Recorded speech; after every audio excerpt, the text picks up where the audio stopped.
Yo, what is going on, guys? So I've just finished my third security shift for the weekend.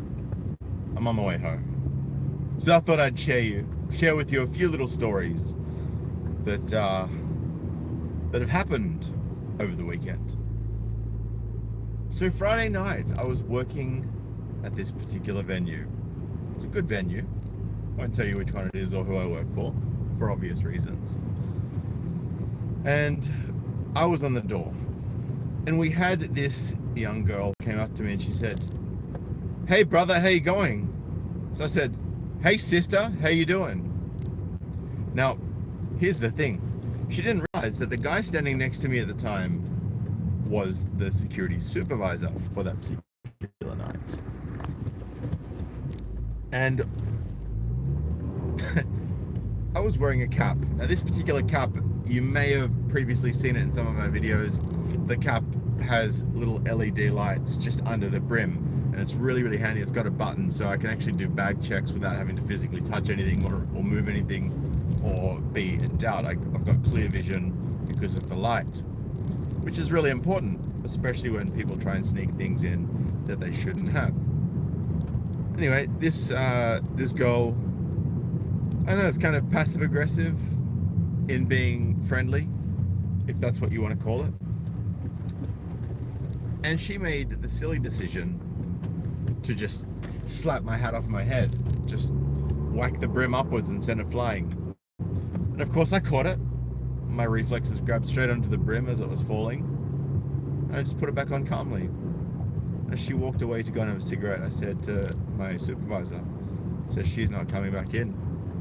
He said, "Bro, I've got to commend you on not slapping her back." He goes, "I don't know how I would have reacted if she did that to me." I was like, "It's alright, I'll get the last laugh." Because what's been happening for so many years now, we're now having daughters being raised by mums who are never held accountable also. So they're doubly unaccountable for their actions. Anyway, there was this guy who'd come to the door a few times and he'd been chatting with me, and he was a nice enough bloke. He was a good guy. He just, just trying to have a good night, and he didn't really want to be there because he wasn't enjoying the band, and his friends had dragged him along, and he'd actually asked if I could kick him out. I said, "Man, look, unless we catch you on camera doing something that we have to kick you out for, I can't just kick you out for the sake of kicking you out." He's like, "Oh, I understand." Now, I think one of the guards might have actually gone over to this girl while she was smoking and said that you're not re-entering and that you are not coming back in tonight. The reason why I suspect this is because she stayed over there for a good 30-40 minutes. She befriended this guy that I'd been chatting with. Then the guy actually came up to the door with her and another younger guy that she was with and said, "Oh, do you mind if I come back in? Like, do you mind if I come in and bring my friends in?" And I said, "No, she's not coming in." And she said to me, "Oh, is it because I slapped your hat off?" And I said, "Yes, that's exactly why you're not coming back in." She goes, "Oh, I was only joking, I didn't mean anything by it, just a bit of banter." And I said, "Well, I'm sorry, but last time I looked, banter doesn't mean slapping hats off people's head and getting physical." Said, "So, no, you're not coming back in." She then protested, but I just stood my ground. She then walked away and proceeded to send one of her younger, more attractive female friends over, who then pleaded with me to please let her friend in. "Oh, she's just, she always does this sort of stuff, she doesn't mean anything by it." I said, "Well, maybe she should stop doing this sort of stuff, because it's not going to get her anywhere, and in fact it's just going to get her in trouble, and has gotten her kicked out of this venue tonight." I said, "I want you to think about how your friend would have reacted if I was talking to her pretending to be friendly and I slapped the hat off her head. I wonder how your friend would have reacted," I said to her. She goes, "Yeah, I see your point." I said, "Thank you. Now, you can communicate that to her, and if she can't understand it, then she's got a problem." Anyway, that was it. That was that. And then last night I was at another venue. And by the way, to the gentleman who came up to me towards the end when everyone was leaving and said, "Going your own way." And then I nodded at him and we fist bumped. Just wanted to say hi to you as well. And please send me an email because we are going to be doing a meetup soon. To those of you who are watching who have been looking forward to it, I'm planning next month. Anyway, yesterday we had an area outside where people could go and have a cigarette, and it was a relatively confined area, unfortunately, just due to the nature of the event. I won't go into details again for obvious reasons, but there was no sitting in this area because A, someone could trip over you, B, we can't tell if you're intoxicated, and C, if we have everyone sitting down, everyone's just gonna have a little freaking kumbaya party and stop everyone else from coming out and being able to use that space. So anyone who was sitting down, I had to tell them to get up. And guys, girls, old, young, didn't matter. Guys needed you to get up. Everyone was very compliant. Everyone was understanding, except this one girl. And this one girl, oh my God, what an obnoxious little thing she was. She would have been barely 18. And a couple of times had to tell her to get up, and she didn't like getting up because she wanted to sit down. So, by the way, the Price is Right review, thank you for that $2 donation, brother. Look at this man in black. Stop, bro. Stay awesome. Appreciate that, man. So what happened is after a couple of times coming out and me constantly having to tell her to get up, whenever I said, right, get up. And she just looked in different directions like I wasn't even there. She knew I was there, but she was just being a smart-ass little bitch. So I said to her, get up now or I'm kicking you out. So she got up. And I said to the guard right next to the door that she was going to be going back into, said, right, if she sits down one more time, she's out. So as soon as I walked back over to my side, she goes up to the other guard. And she had a great body, don't get me wrong. You know, I'd say 8.5 out of 10 if I had to put a rating on it. So she was good looking, no doubt. Her personality, 0. So she went up to this other guard. And she was hugging all over him and putting her tits up against his arms, like, oh, you wouldn't kick me out for sitting down, would you? You know, can I please sit down? And he was like, oh, melted like butter in a fucking microwave, little simp, right? I don't know what he's like other times, but you know, I know she's persuasive, but still, you got to stand your ground with these people because they're playing the game. By the way, thank you to UK MGTOW for the £3 donation. Says looking sharp, said 007 look, and Jaguar Media MGTOW for life, $2. Thanks, Jaguar. Good to see you. And then she sat down again, straight after that, because he'd obviously let her get away with it. So I called our supervisor and I said, right, this is the description of the girl, this is what she's wearing, this is the hat she's got on, this is what she's got on her leg. I am kicking her out if this happens again. And I explained that the other guard had let her get away with sitting back down. Anyway, this girl came back out the next time. And my supervisor was a female supervisor. There's actually quite a few female supervisors in security. And they're all really cool. Good chicks, no bullshit. You know, they just get the job done, and that's what I respect that. I respect women that just, it's not about their vagina. It's not, there's no pay gap. We get paid the same, we work hard, we get paid. That's it. That's how it works, ladies. For any of you who think the gender pay gap is a real thing, well, it is a real thing, but it's only because women make different choices and work less hours than men, but that's another kettle of fish. So the female supervisor walked past and saw this girl sitting down again. I hadn't seen her sit down seconds earlier because I'd been keeping an eye on her standing up, and then I looked away and she sat down. Female supervisor comes along, goes, get up. Female supervisor was actually in plain clothes. And she goes, you know, I don't want to stand up. And she goes, stand up or we're kicking you out. And this girl was like, I'm not standing up. So she pulled the barrier to the side, the supervisor, and grabbed her and yanked her up by the arm. Man, if I did that, it would have been like, oh, he assaulted me. But not. Female supervisor has got the superpower of not having a penis when it comes to feminist legislation. So that was a good thing.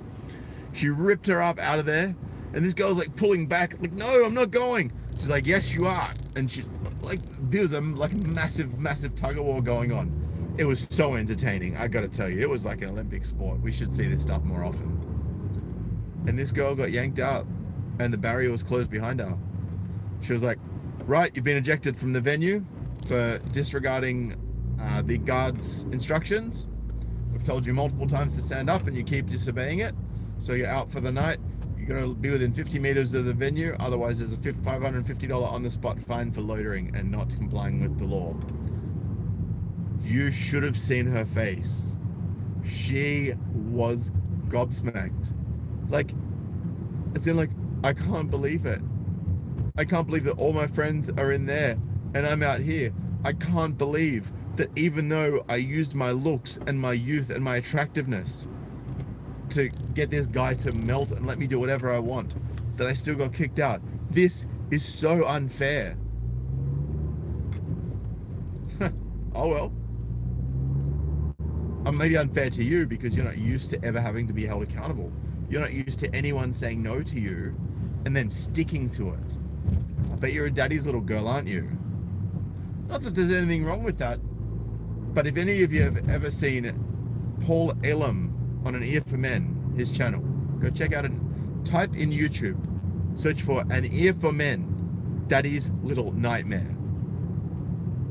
That video will tell you everything you need to know. It will explain why Daddy's Little Princess is Daddy's Little Nightmare, and why this person in front of me is a fuckwit and just cut me off randomly. But that's cool.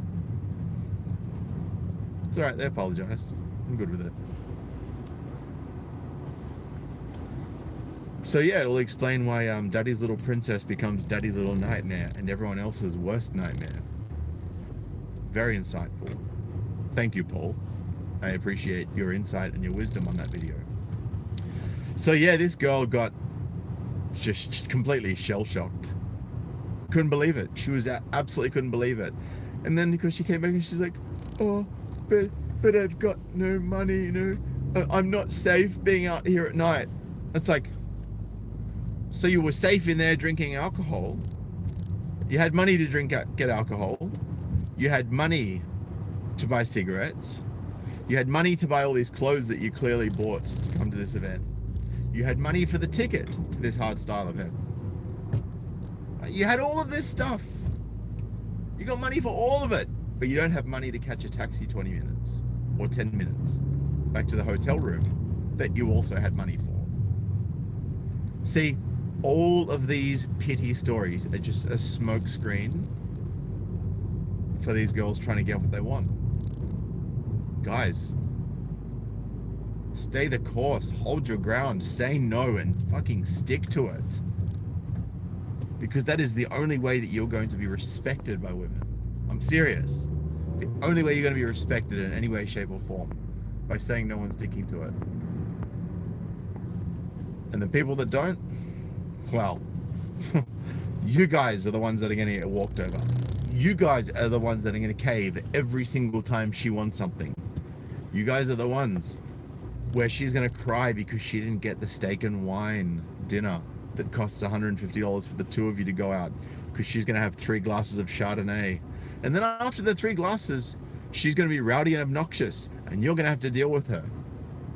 All because you didn't say a 2-letter word and stick to it. All because of that. By the way, thank you, Bronze Hornet 73 for the $3 donation. She says, cheers, MGTOW.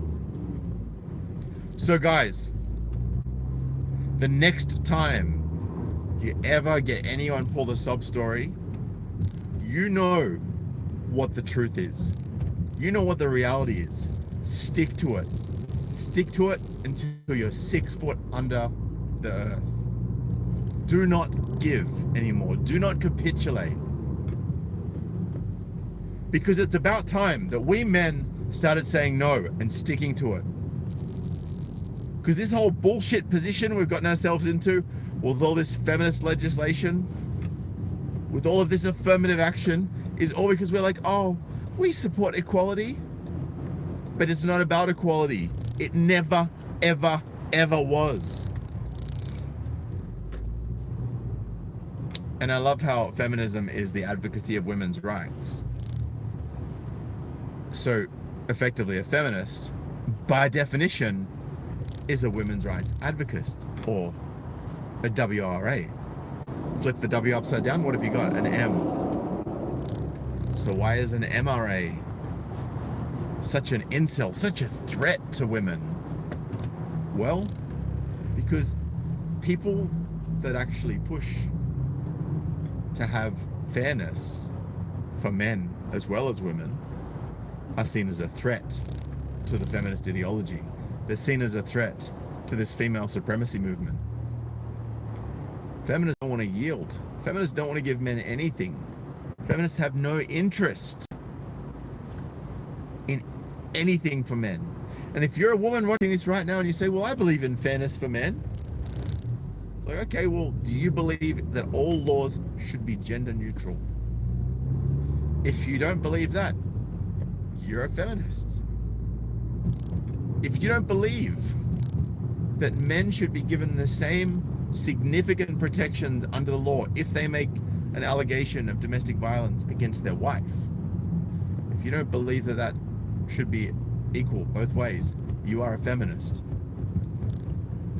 If you believe that laws should be gender neutral, if you believe that men and women should be treated equally and both be allowed to be unique and both not be held accountable for their actions to any significant degree, and if you believe that men and women should both be held strongly accountable for their actions, and that the gender imbalance in sentencing should be leveled out, and women should have the book thrown at them the way that men do for the same crimes, then I would suggest that you are an egalitarian. Someone who actually believes in true equality, not someone who just believes in equality when it suits them.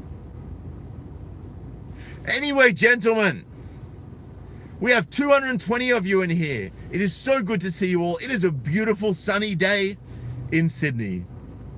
I'm in the aircon because it's quite warm outside. It's like 23 degrees. It's not too bad. It's not too bad. It could be a lot hotter, but it could be cooler as well.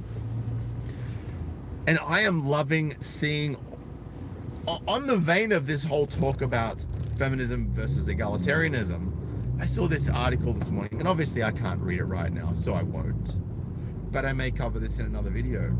And it talked about how, oh, you know, almost every family law expert in the country has said that it's dangerous.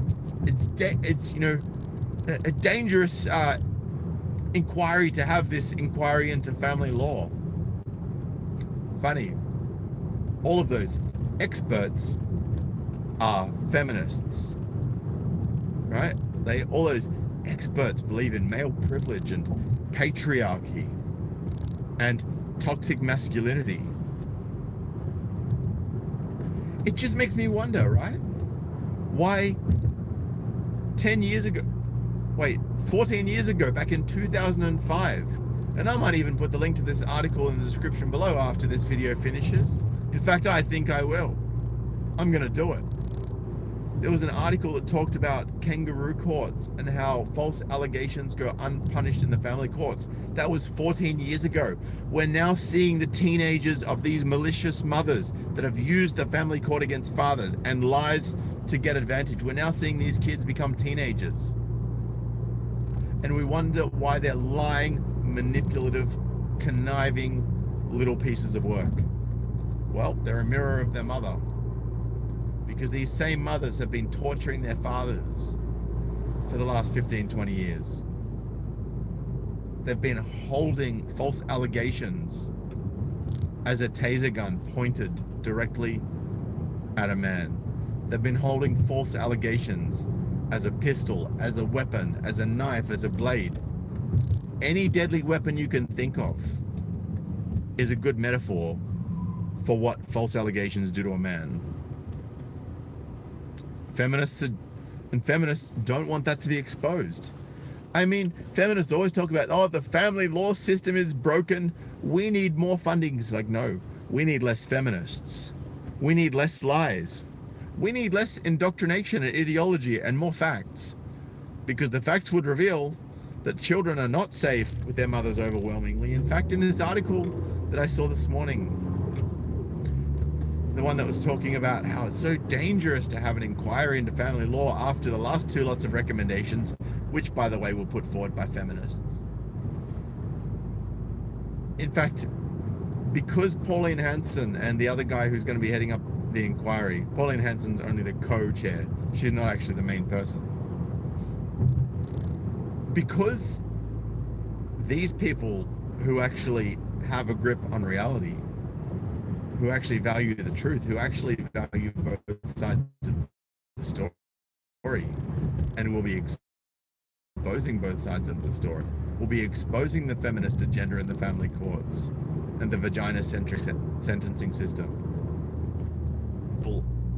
are the biggest threat to feminist hegemony over the family law system and domestic violence funding that feminists have ever encountered.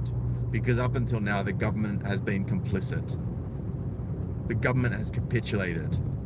The government has been the assistant of these feminists. The government has given them money. The government has enshrined feminist policy in legislation, right? And the reason why is because every attempt to deny feminists legislation has been met with a cry of, you hate women, you want to see women kept getting murdered. And they're like, okay, we'll give it to you. We don't want to see women getting murdered. And we're trying to prove it to you. See, here we go, here's your legislation. Then the feminists rub their hands with glee. They rub their hands with glee. And they're like, right, we got that legislation. Let's go for the next lot. And here we are, gentlemen. For someone like me who's actually gone digging and found some of the most heinous legislation, some of the most staggering revelations, and I've got proof of all of it. I've found the breadcrumb that leads to the proof that our legislation is truly run and controlled by feminists in Australia. And I'm going to be exposing it soon. And I can't wait. I'm actually really looking forward to it. And I predict that when this video gets out, this video is going to go viral on a level that I've never seen before for a video like this. I'm talking like other Yemeni viral. I'm talking international spotlight viral. Oh man, it's going to be real interesting when what I've got to say gets out. Mark my words. Anyway, guys, I just wanted to share that with you. And before I do go, I wanted to say thank you to Mehmet2. Says, how do you write women so well? Nicholson responds, I think of a man and I take away reason and accountability. Line from As Good As It Gets. That is absolutely 100% true. That is so damn right. So it's going to be really interesting to see where we go from here. What happens next? I think everything is just going to heat up from here. Anyway, thank you to all of you, including Name Withheld, who just donated $2. Says, good evening, Mr. Bond. I appreciate you, gentlemen. I'm going to go park my car and I'm going to go kick back. Just get some rest. I had a big weekend. I'll see you guys in the next video. If you do want to donate, description below. If not, glad you love the content. Appreciate you all. Peace.